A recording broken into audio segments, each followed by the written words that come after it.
Hey up everyone, Magpie Gaming here. I hope you're all doing well. So we've just had a post come out from Battlestate Games regarding the next patch for Escape from Tarkov. They've given us a list of changes in the patch notes. I'm going to go through those with you in this video. I'm also going to throw up on screen a list of fixes that they've given us as well. I'm not going to go through the fixes though, personally there are just too many of them, but I will throw them up in a slideshow so that you can watch them at the end of the video. And I'll also post a link in the description down below so that you can go check those out. And if I remember, I'll put a timestamp as well in case you just want to go straight to the list of fixes. But I'm going to go through the changes with you. There's not many of them, but some of them are really good, so I think it's very worthy of going through. So first of all, they've added a fence reputation increase when successfully exiting any location as a player scav. Previously, doing your player scav and exiting didn't give you any extra reputation, but it will now, which I think is good. It's been very hard for some people to level up their fence reputation, but you'll be able to do it a lot easier now. Just simply exiting from a location as a player scav will now give you some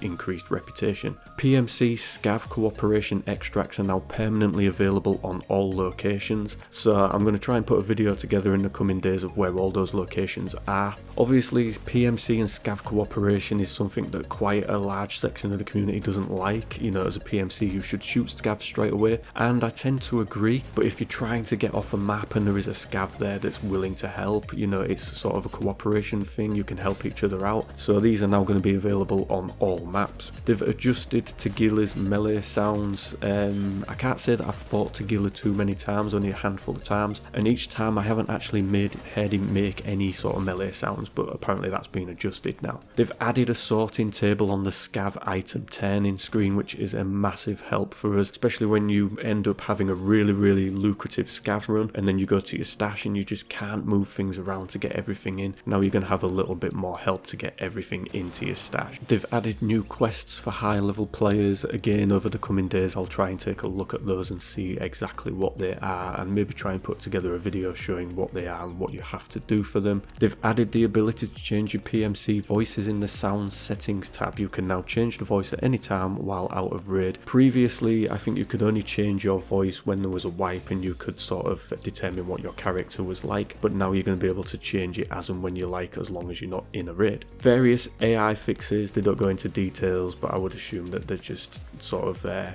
sorting out some of the scav behaviour for us. Added the ability to use the flea market to search and buy items from traders for players below level 20. That is a godsend. That is definitely something that needed to be added into the game. So there seems to be a little bit of confusion online. Some people seem to think that this gives people that aren't level 20 the ability to use the flea market. It does, but you can't actually use the overall flea market. You will just have access to the traders through the flea market menu, so it makes it just a little bit easier for those under level 20 to sort of search and find things that they're looking for. Definitely a good change in my opinion. Dog tags will now be sorted by their levels. Okay, fair enough.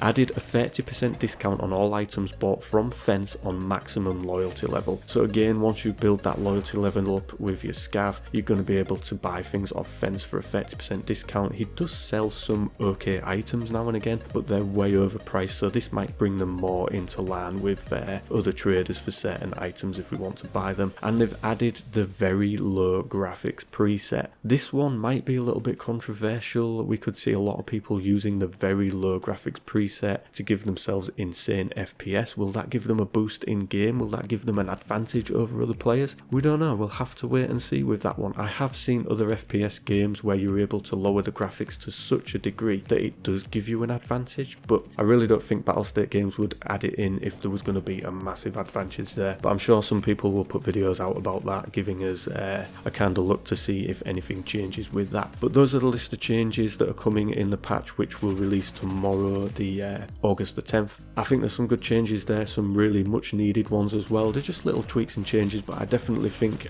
gaining a reputation with Fence just by simply extracting as a player scav is a bonus. That is definitely a good one. It's going to help people just level up their scav karma a lot quicker. And that is it for this video, ladies and gentlemen. As I say, I will now put the slideshow on showing you all of the lists of fixes, but there is a link in the description down below if you just want to go to the website and read them and not bother having to listen to my video go on with a little music in the background. But if you want to, that is up to you. The slides, I think there's 4 slides altogether, and I'll do them at about roughly 20-30 seconds long, so you can get a chance to read through them. But that is it for this video, ladies and gentlemen. If if you are not currently subscribed, it would be amazing if you could consider doing so and help me boost those numbers up. That would be great. If not, a thumbs up would be brilliant. If not, a thumbs down. But if you give me a thumbs down, let me know why, and then maybe I can change something in the next video that I put out. So as always, ladies and gentlemen, thank you very much for watching and listening. Don't forget to like, share and subscribe. Stay safe, and I will catch you in the next one. Take care.